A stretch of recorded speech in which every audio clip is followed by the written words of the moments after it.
Good day, everyone, and welcome to today's panel. Happy Wednesday on Where's Your Focus? Our topic today is something that's going to be really interesting, I feel, and it is bonds we share with our mothers. And so I, myself, Jewl and Pushtiie and Stephanie are going to have a rich conversation, I'm sure, as always. I always love our conversations.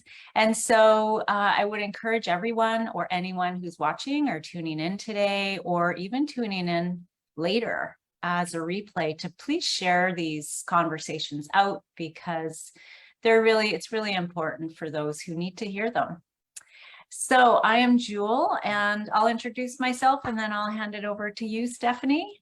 And then Pushtiie. I'm Jewl. I am a heart healer and mentor, and I support healers and spiritual coaches and those seeking healing to really activate the light in themselves, activate their gifts, and amplify the frequency of those gifts and the expression of their unique blueprinted gifts, so that they may contribute to the healing that the world needs. And so I love my work, and I'm really, really happy to be here today and cannot wait for this conversation.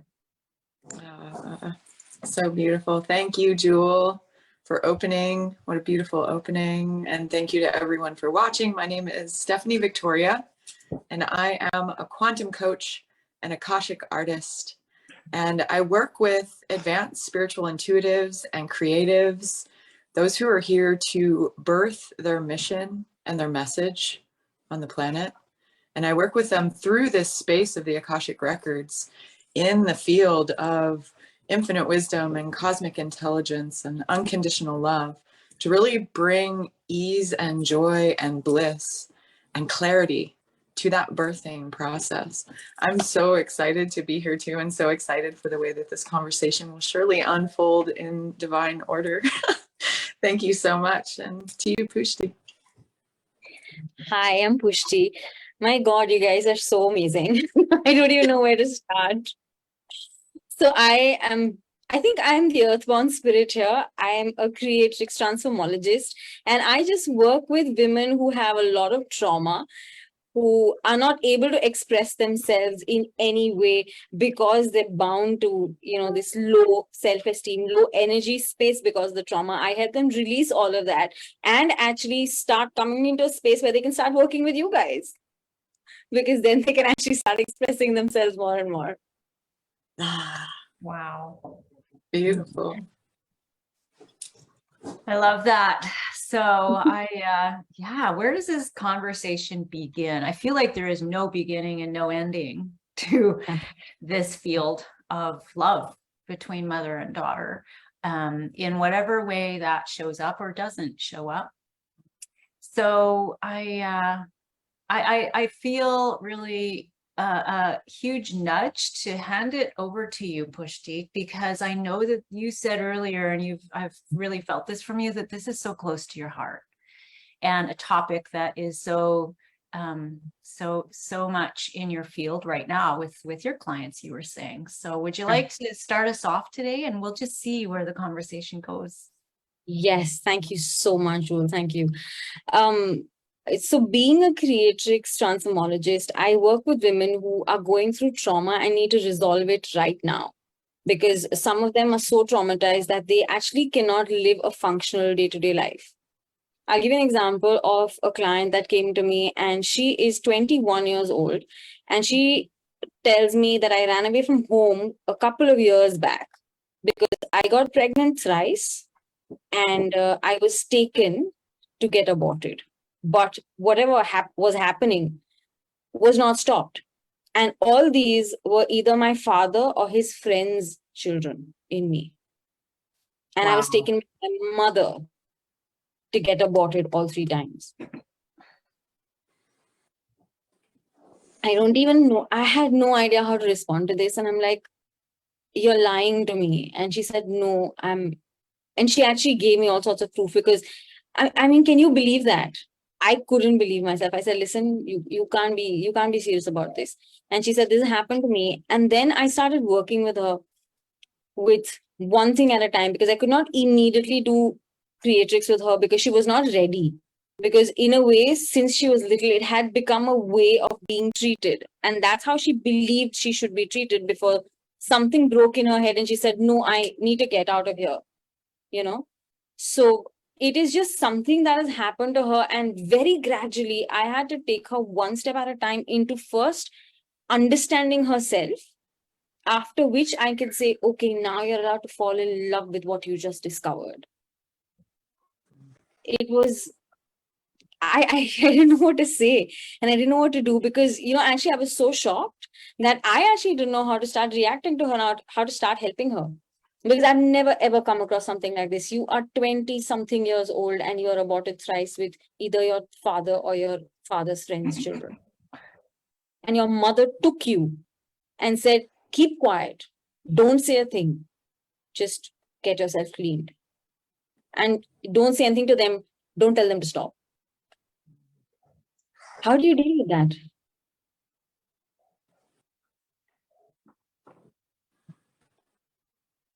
Like, what do I say to someone like that? Once can be a mistake, but this cannot be a mistake even twice. We usually say once can be a mistake, twice can be a mistake, third time it's not. But here, even twice cannot be a mistake, not after you've been aborted at that age. And it led her at 21 years old to open herself to this healing journey. It did.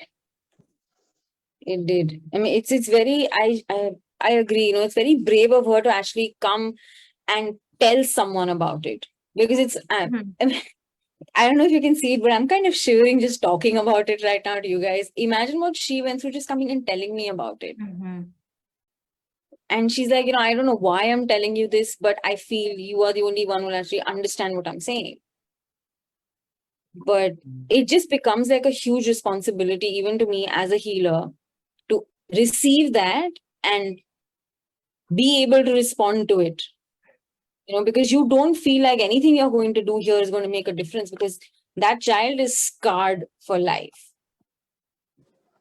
And today she's like, I don't understand if I am straight, if I am bisexual, if I am gay. I don't know, because I don't want to go close to men. I don't like women. I don't know what to do. I'm staying aloof. And it was such a relief for her to just hear me say, you don't have to make a decision right now. It's all right. You never have to make a decision. If it takes time, it takes time. Whenever you are ready, you can do what you want to do. She was in tears just by listening to me say that. Can you imagine someone who is so lost, so completely lost? Yeah, and I was just thinking this too, Karen. And so how did this experience for you bring it, thread the needle through to this, the essence of the bond that we share with our mothers? What is the connection here between, my question is like, because, trauma is a part of living, and, there are varying degrees of trauma, obviously. And, based on in the context that, humans experience trauma, what is the connection between experiencing trauma and what is the bond that is, that is contained, or what is the bond, what is the thread that connects our ability to live through trauma and then speak about it and, request that someone holds space for our trauma, like this woman did for you, in the way that you so beautifully held space for her.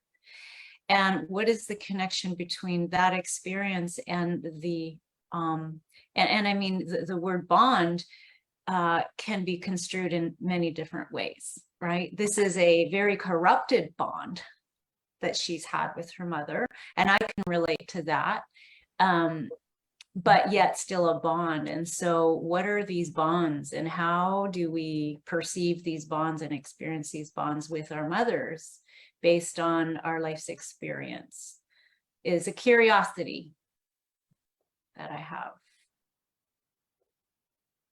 In this situation, I just think that the bond was that of need. I need you to play this part in this family so that I am safe to express myself. The mother actually kind of used her so the father's aggression wouldn't be held by her, but was diverted towards the child. Right. So that was the bond between the mother and the daughter that, according to me, was absolutely about need. It possibly was a need for safety for the mother. So it was just really, it was just difficult to make out any sort of affection in that. Mm-hmm. I'm sure there was. It's just that right now my mental space doesn't let me see any affection there. I can just see that the mother did what she did for self-love. Probably because the father, husband was in that space. But for right now, that feels like a bond. And I do understand, and I do relate to it a little bit, not totally, because the kind of experience I have had personally with my mother has been one of being conditioned or trained in a particular manner since I was little, which all of us have. We've been brought up in a particular manner. We've been taught certain things. But I just only now I'm starting to realize that I was conditioned to look after and take care of my mother.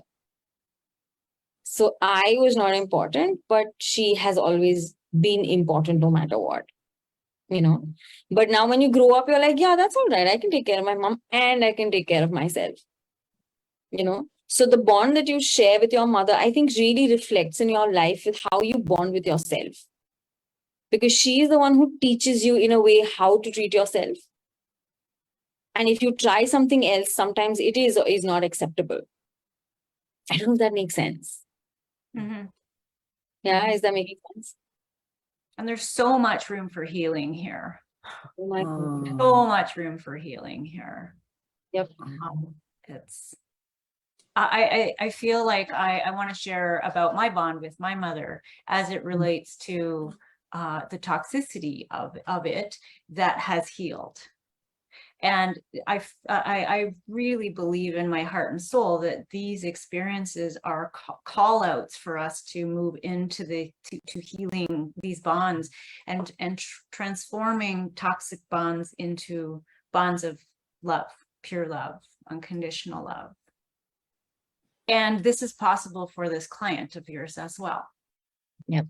And I feel that as healers, for us to be able to see them as, yes, they were victimized, but not as broken or victims, and hold them as this is going to, be a lifelong death sentence is the biggest, this is the biggest gift we can give them, is to hold them in their own capacity to heal through these things.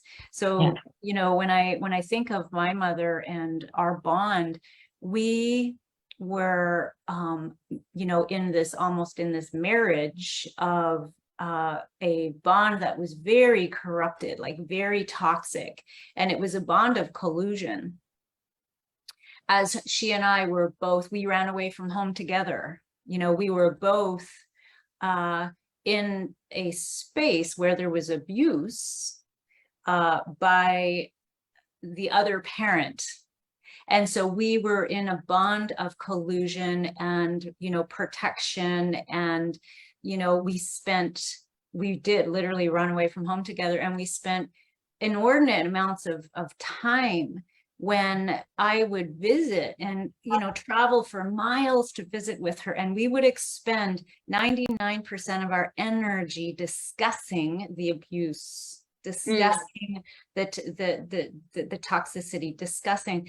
And that was the bond. Like, that was the bond we held. And it was like, we were like this, we were holding hands through this really difficult time and this difficult experience. And there came a time where, you know, someone had to break that bond. And that was me, because I have been on a healing journey, a deep healing journey for a number of years. And when I broke the bond, when I broached the fact that it was time for us to move into greater, more expansive, more love-filled spaces in a healthier relationship, there was so much resistance. There was so much, you know, pushback.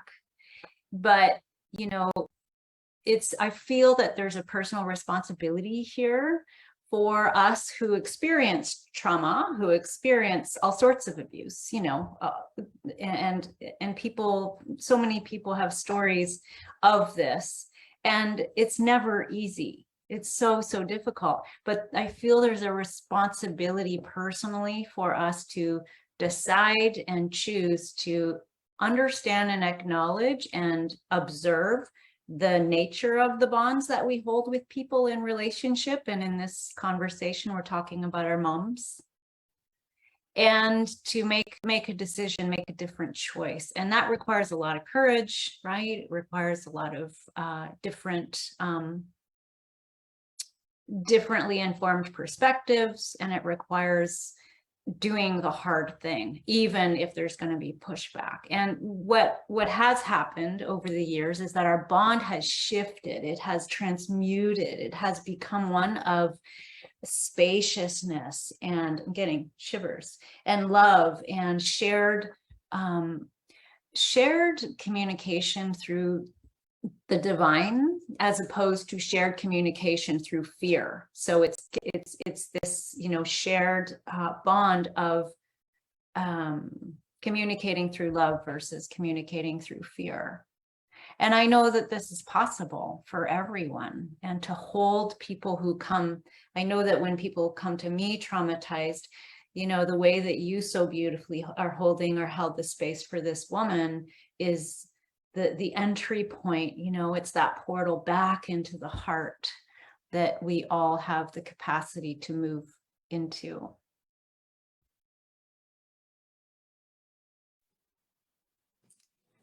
Jewl, I was really, really happy to hear you use the word responsibility. Yeah. Because immediately, Pushtiie, as you were telling the account of your client's experience and the way she stepped into relationship with you and shared all of that, and the responsibility clearly that you felt, I was hearing soul contracts.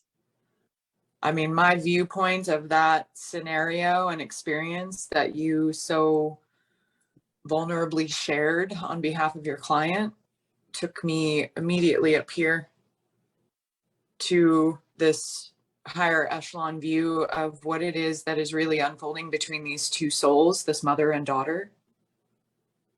And Jewl spoke to the healing that's available in that space, right?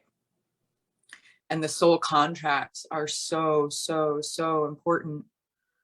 The idea that even someone who has hurt us deeply has been in contract with us to lead us to the realization and acknowledgement of our own healing power, our propensity for self-healing, and our ability to connect to divine through that process and truly shift our perspectives, our consciousness, our awareness, our gratitude for such a devastating experience can be held in its own sacred space. And it's through that healing that we come to that place, that we come to the place of gratitude, where we can look back on an experience like that, a devastating trauma bond between mother and daughter. It's through the healing that we can look at that and see gratitude in it for the journey that we have stepped into because of it. It puts me immediately in a space of excuse me, I'm choking on my voice. In a space of gratitude, truly. And I did choke on that a little bit. It's a little bit counterintuitive, right? To hear a story like that and to be filled with gratitude for the healing that's available in such a space. honestly speaking, I completely understand what you said, being filled with gratitude for, but I believe you need to come to that space. Oh yeah. It's a journey going from Oh what yeah. just happened to me, my mother did this to me, to I'm so glad, Yeah. This happened to me. Yeah, that's not an overnight journey. That's Yeah. not like Years. come to Pushtiie tomorrow, you'll be happy about it. Actually, That's not the journey, right? it's not. It's not instant. And I think in between, oh my God, what happened to me? I'm so grateful that it happened. I think that is the actual journey that all us women need to take. Because, out of the happiness of their hearts, out of the understanding that they have lived with or they have been passed down, from their mothers, our mothers all tried to do the best for us, right? It was their understanding of that situation. So they brought in the genetic material in their cup, to give to us and to see what we do with it. But genetically, epigenetics says that at least 14 generations of material is in that cup before it reaches us. And it is so full that we really can't do anything different. So if we are there, our mothers also have those 14 generations of genetic material. And I don't think, at least where I am, the generation before me was never given the option of things can change. You are allowed to shift things. You are actually allowed to say, I want to live differently. Very few of them have picked it up. So they expect us to do exactly what they are doing, which actually even shows us what our mothers or our parents have had, as trauma from their mothers. And if we ever look back, we realize whatever's happening in our lives, some way happened in our mother's lives, also happened in our grandmother's lives, great-grandmother's lives. In some way or the other, it's the same thing, it's just a different packaging. I don't know if you've experienced that. Mm-hmm. Karen Actually, says cyclical. Mm-hmm. Yep. Cyclical patterns, cyclical repeating patterns. Yeah. Absolutely. And that all the we time. are here to break. Yeah. Absolutely. It's so amazing to be able to say, okay, the buck stops with me. Yeah. It's not going forward. I'm going to be aware, I'm going to be alert, and I'm going to know this. And I'm going to deal with this for all the generations that will come, or as many generations want to take from me before. I think it is just so strong. But how do you make up your mind to go from what happened to me to I'm grateful? I believe forgiveness. Pardon, sorry, what were you saying, Joe? Did you just say forgiveness? I did. Yeah, I was just going to say you start with forgiveness. Yeah. Yeah. Yeah. But I have a question about forgiveness actually. I just read this and it rings true to me. It's a very interesting perspective, because what exactly is forgiveness? If we ask, to whoever, to anybody, what exactly is forgiveness? Is it pushing whatever happened under the rug and saying, yeah, never mind, let's just, let's live life normally. And you can come and do that to me and I will push it under the rug again. Exactly, that's not. But you know what? That is what normal forgiveness, that is what forgiveness in general looks like to a lot of people. And this whole mother-daughter forgiveness story is so strong that if you're living with your mother, it is continuous. She does something today, you say, okay, fine, mom, don't do that again. I'm so sorry, darling. And she's done the exact same thing the next day. And I've got a lot of clients like that. So I'm just wondering, what do you say to them? Because what I read was that you don't really need to forgive. People say forgive and forget. It's very easily said, but I don't see it being done so easily. So how do you actually go about, what is this? How do you forgive? What's the process of forgiving? Silly question. Go ahead, Stephanie. I know it's you see me rocking back and forth. Yeah. Forgive and forget. I'm going to pitch that one out the window. You can forgive. We don't truly ever forget. We hold the memory of it and begin to see it in a new light through forgiveness. Okay. We begin to see things from a different perspective through forgiveness. Mm. And it's always this perspective that takes us back to a healed central state. Because forgiveness is for us. Exactly. Forgiveness is for me. Forgiveness is to release that grudge energy, that negative, lower vibrational expression from my field, because it's messing me up, because it's causing dysfunction in the way I see things, because holding that grudge energy and seeing someone else and what they've done to me puts me in a victim state, and that's not where I live. Right. Right? So we can forgive, but we don't forget. We reframe. We sit with whatever it is that has happened to us, that we've become so incredibly unhappy with ourselves that we're now projecting it on the person who did it to us, that we reconcile that and release that negative energy for us. How they receive our release of that negative energy, how they receive our shift in perspective around what they did is theirs. Right? Absolutely. Absolutely. So is there a technique? It's a process. Yeah. That's what I was asking. Is there a way, is a technique, a process that you'll use to, actually do the releasing? Emotional alchemy. Yeah.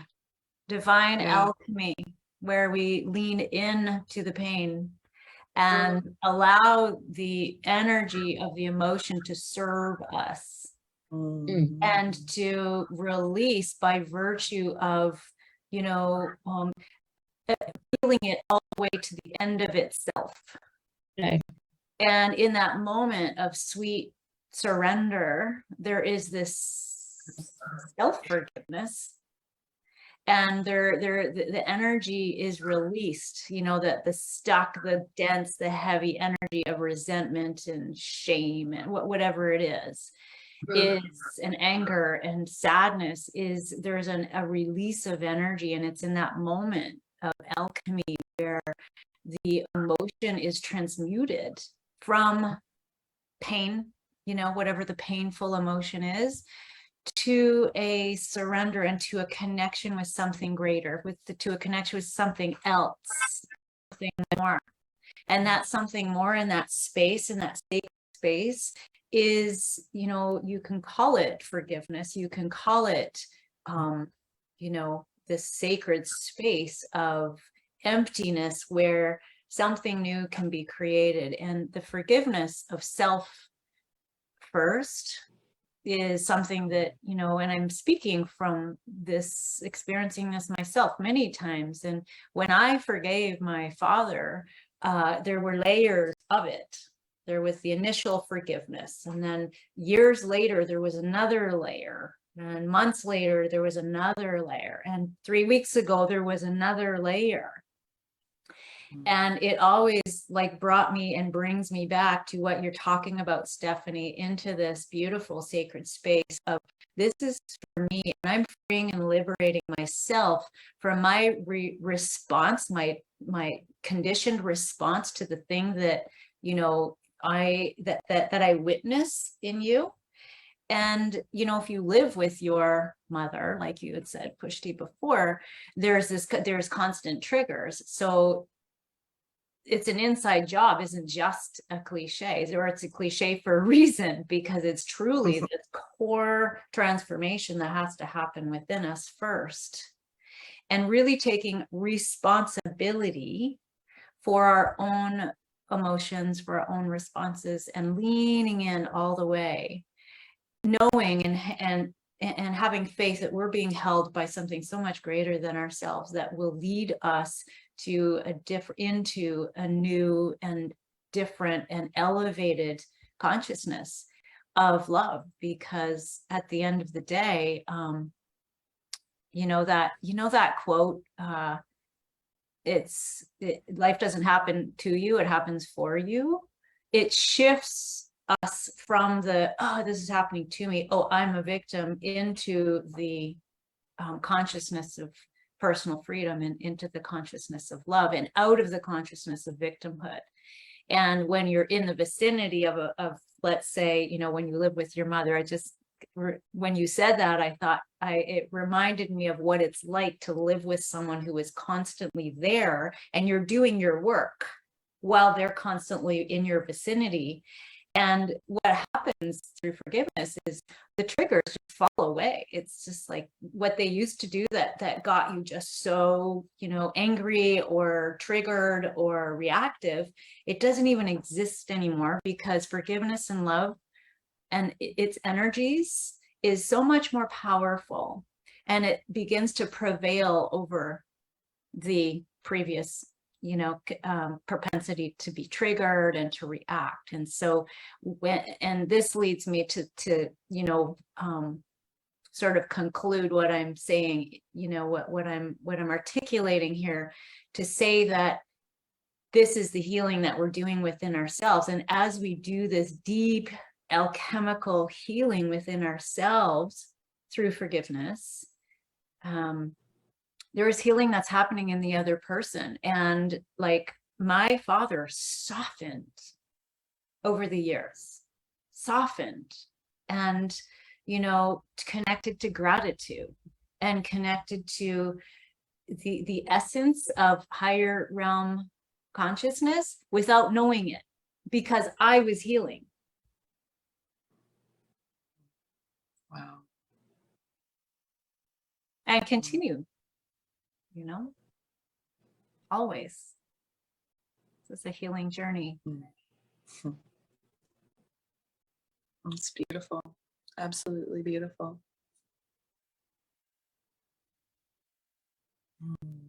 My mind is going about a million different directions.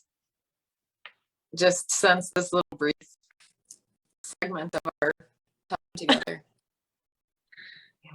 It's got me thinking a lot about my relationship with my mom. And she's no longer alive. She's no longer in body, I will say. She's very much alive, very much in my field of awareness, and co-creating a lot of beautiful, beautiful experiences with me since leaving this realm, the physical realm. And we had a very difficult relationship, I will say, growing up.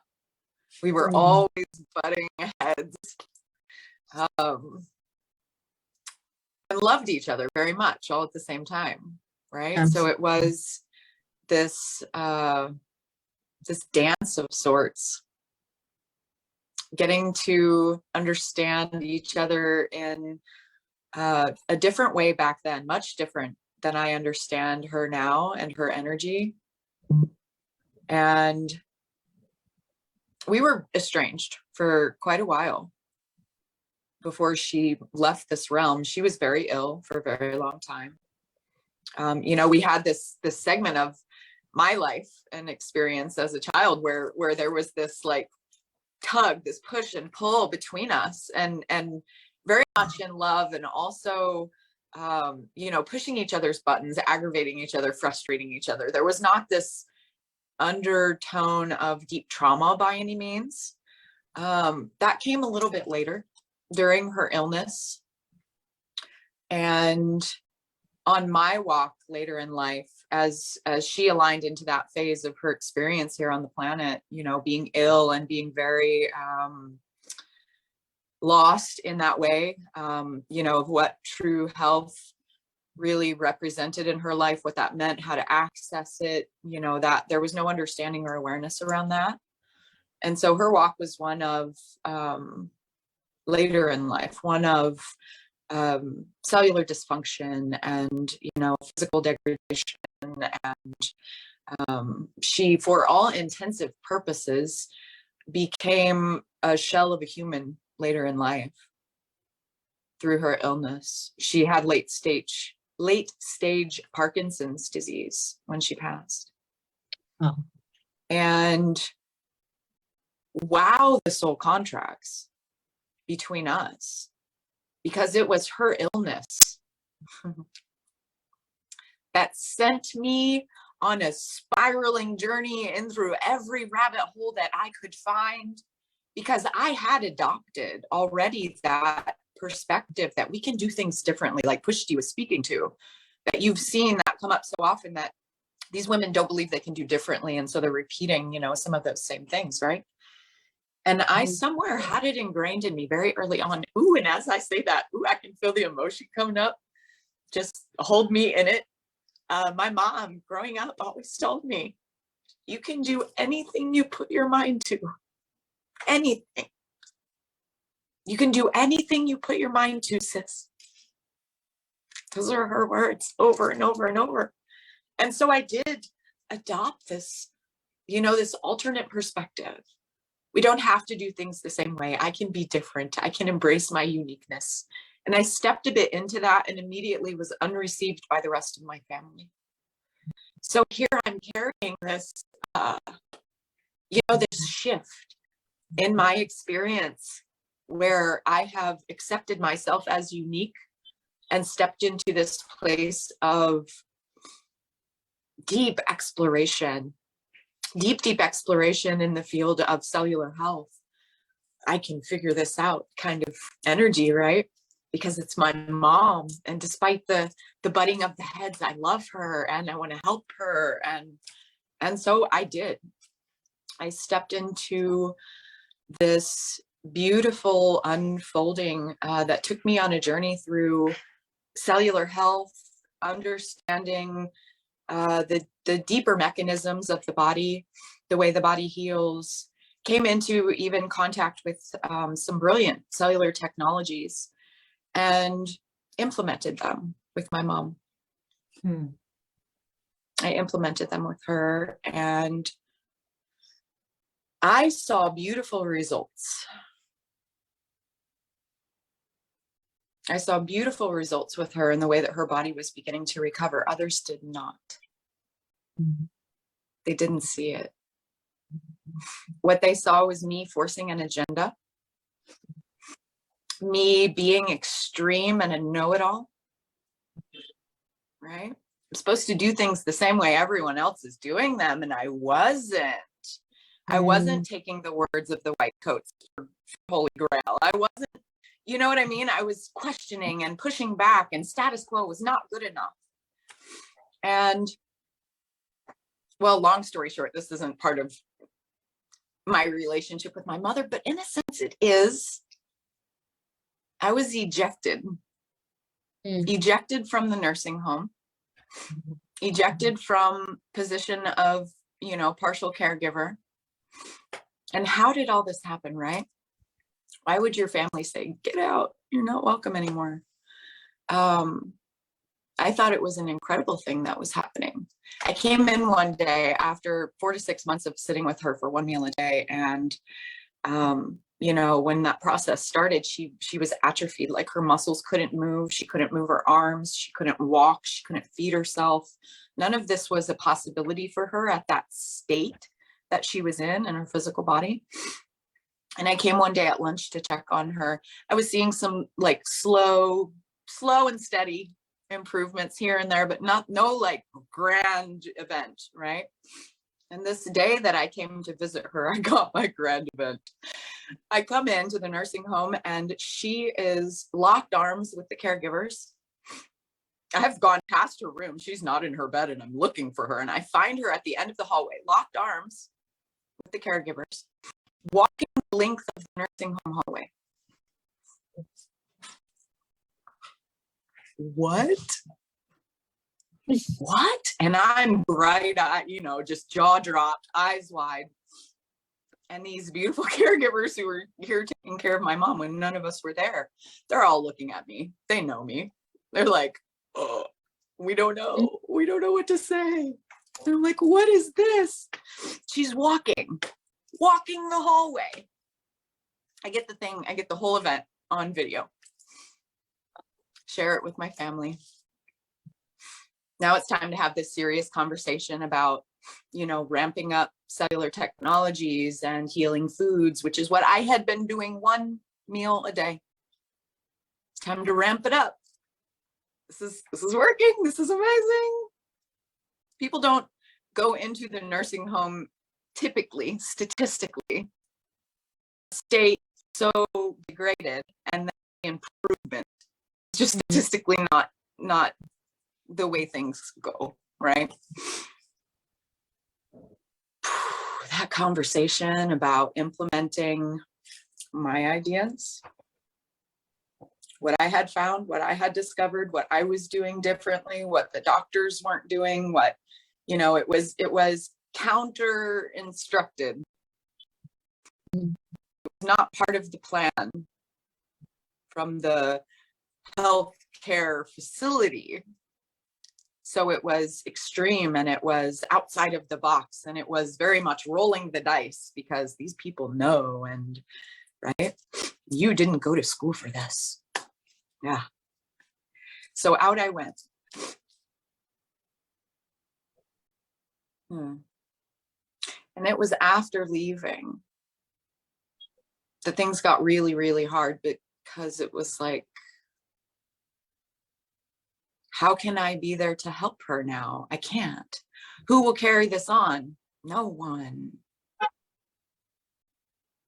And I watched as she was slowly medicated to death from afar, knowing, you know, through the ethers what was really happening, and that I was gone and those things weren't taking place anymore. And all the backslide was coming into play. And I didn't know that she was on hospice until after she visited me through the spiritual realm.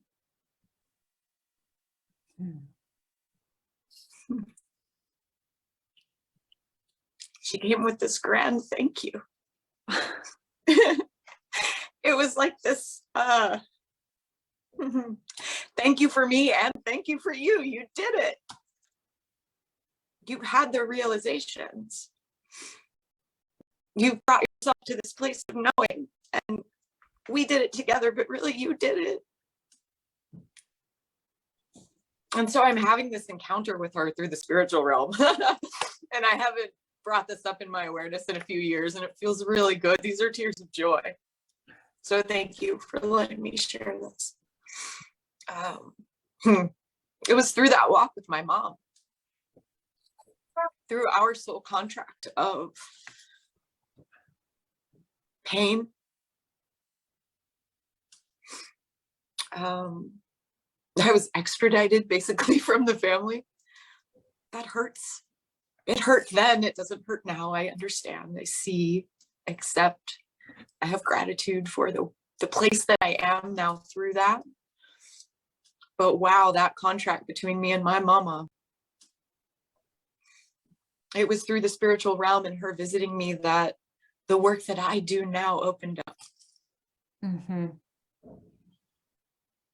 That walk of cellular health combined with ethereal intelligence, and they are one and the same. That walk opened up through this bond with her that transcended the physical in a beautiful, beautiful way. And it was hard for a long time. It really was. It was hard to accept that I didn't do it. I felt like for a while, I felt like I didn't do it. Like I didn't get the thing done that I was meant to do. Oh, I stepped into it beautifully, and we co-created it together in this divine unfolding that very much was meant to be. And those are the soul contracts that I'm talking about. You know, it's a different situation. It's a different scenario. We all have our unfolding and our pain that we walk through in different ways. And it shows us this new way of the heart.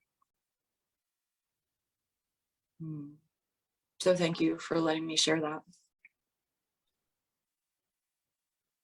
Thank you so much for sharing that profound exchange. It's just when you said she was like, it was her grand thank you.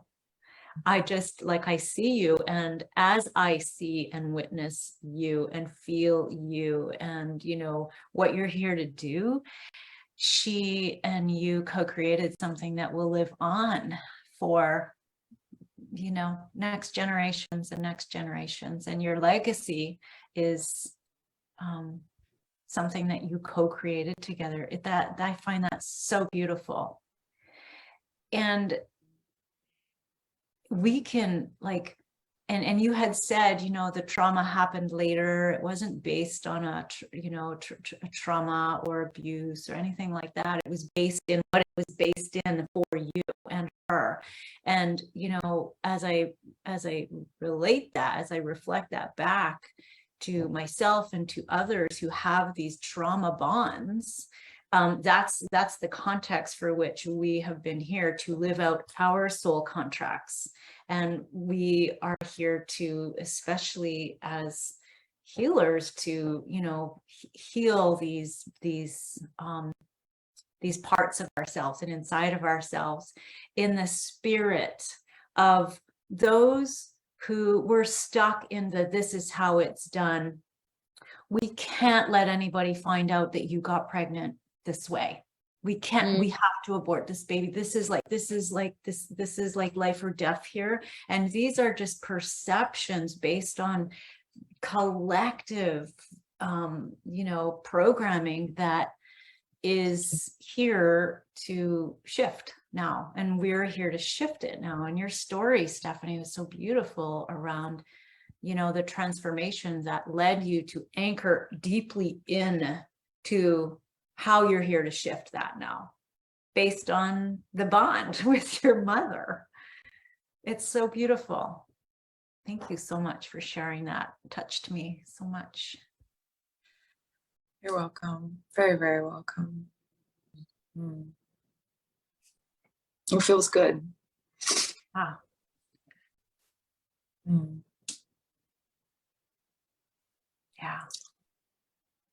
That's an understatement. Yeah, I'm just kind of sitting in it right now. And I'm like, wow, how far we've come, right? And it is that journey, very, very much the journey, because I wasn't in the gratitude the way that I am now. It took time. It took time, right? And vision and commitment and trust that you knew there was something more. No, you didn't go to school for it. It was like you were schooled in this cellular intelligence in a much higher, at a much higher school. Yeah. The school of divinity and consciousness of love that just truly. It was actually my mom as well who, after leaving this realm, taught me the importance of continued connection. Because in the beginning of my work, in the very, very beginning, it was very much her who I was connecting to the realm of the ether and to source to receive from. It's like she continued to bring me back in that beautiful way, right at the beginning, where it wouldn't be until later that I would see the importance of that in hindsight. But she was with me on the journey. It was like she was walking me to school every day. Seriously.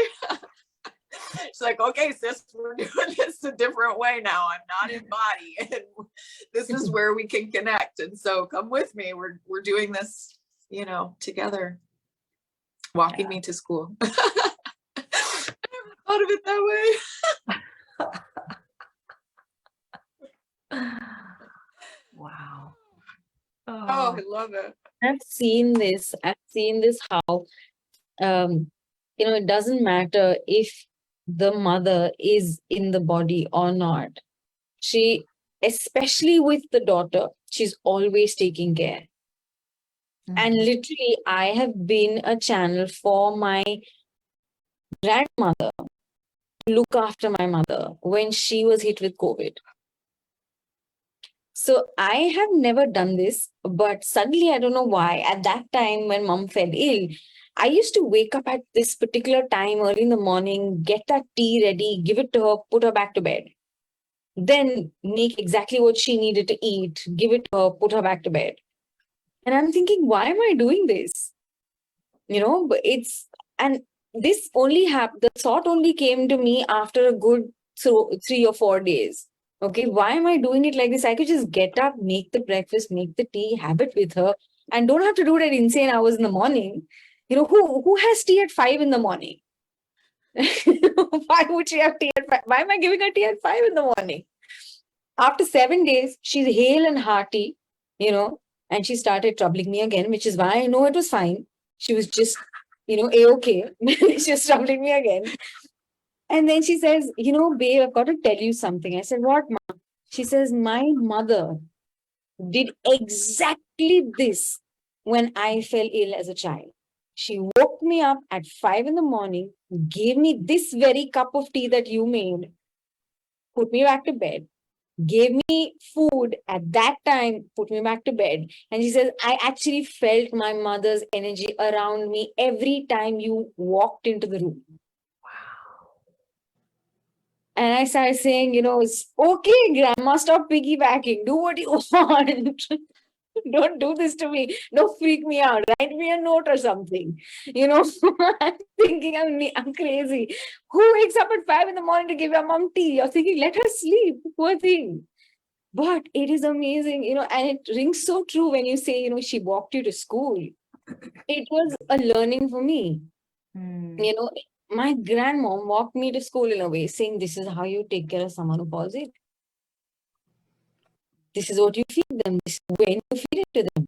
And then I started looking into the scriptures, and I started understanding certain things about how the feminine systems start working at that hour, because we call it the hour of the goddess. Okay. So the feminine systems start working much early, and then it starts settling in, to being just there. It has started, the engines have started, then they start idling, and then they work again, and then they slowly ebb out, for the lack of a better word. But you know what? It was actually those systems that I was being taught in that moment by my grandmother to help my mother. So it's like, again, it's again, like going to school on a different level. So, mom's illness made me a channel to understand that from my grandma. So it just seems like the mothers never let go of their babies, especially the women. Yeah, and it's this energetic tie, this energetic bond that, is held through the generations. And I feel like it's a process of refinement, and I'm conscious that we have 5 minutes left as well. So I know, really fast. We could probably talk for hours about this. There's so many layers, right? Oh, yeah. And so, in these last 5 minutes, let's invite ourselves to just tune in with the mother energy, with that energetic bond that we have with our mothers, whether physically here or not, and holding this grain of truth that there is a love so deep that even if it's skewed and it manifests in a way that doesn't appear as love, that this inherent love that mothers have for their children and the inherent desire to do the best they can with the tools that they have, and understanding that our tools are shape-shifting as we evolve.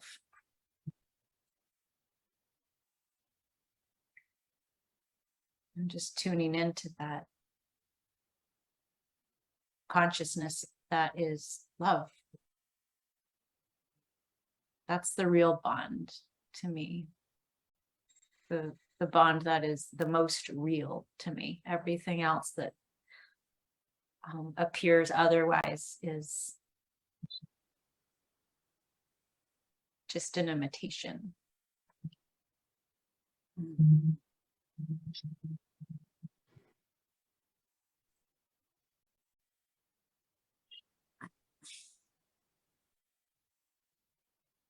And just in this last couple minutes, is there a message that, is heard through this connection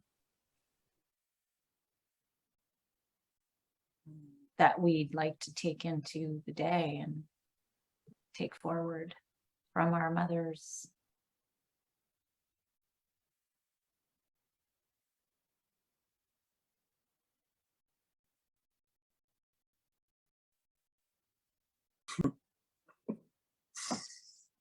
You can do anything you put your mind to, sis.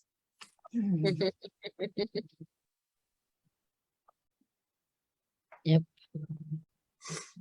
Love that. I have a visual. I don't have a, help me decode it. I'm seeing this quilt and I'm seeing very purposeful stitches being stitched into it. It's like a quilt. There are lots of layers on that quilt and there are these purposeful stitches being created in it. Just like putting them all together kind of thing. All the layers being stitched together to make it nice and thick.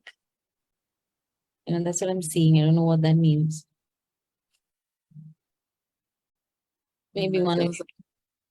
Yeah, it feels like the warmth and love of the mother to me.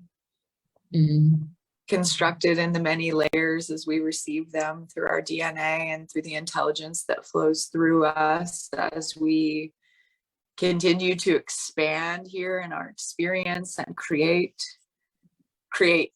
new generations, and the consciousness that flows into them through us as we distill that love. And then the mother goddess, that mother. This beautiful mother goddess, this beautiful planet that we're here all having this experience together on. She loves us in that same way and holds us in our healing and in that divine love in the same way, and weaves into our experience in the same way. That warmth and knowing, and it's accessible to all of us. That is so incredibly beautiful. Thank you so much for this conversation. I heard, you are so held, keep rising into your difference making and your light, and shine it brighter than any of us have ever known how to. So thank you, ladies. And thank you for anyone who is watching, has been watching or listening, or who listens to the replay. Please feel free to leave comments and let us know how this has touched you. And please share it out to those that you feel would benefit and find value. So thank you, ladies. I loved this conversation. Thank you both so much, Jewl and Pushtiie.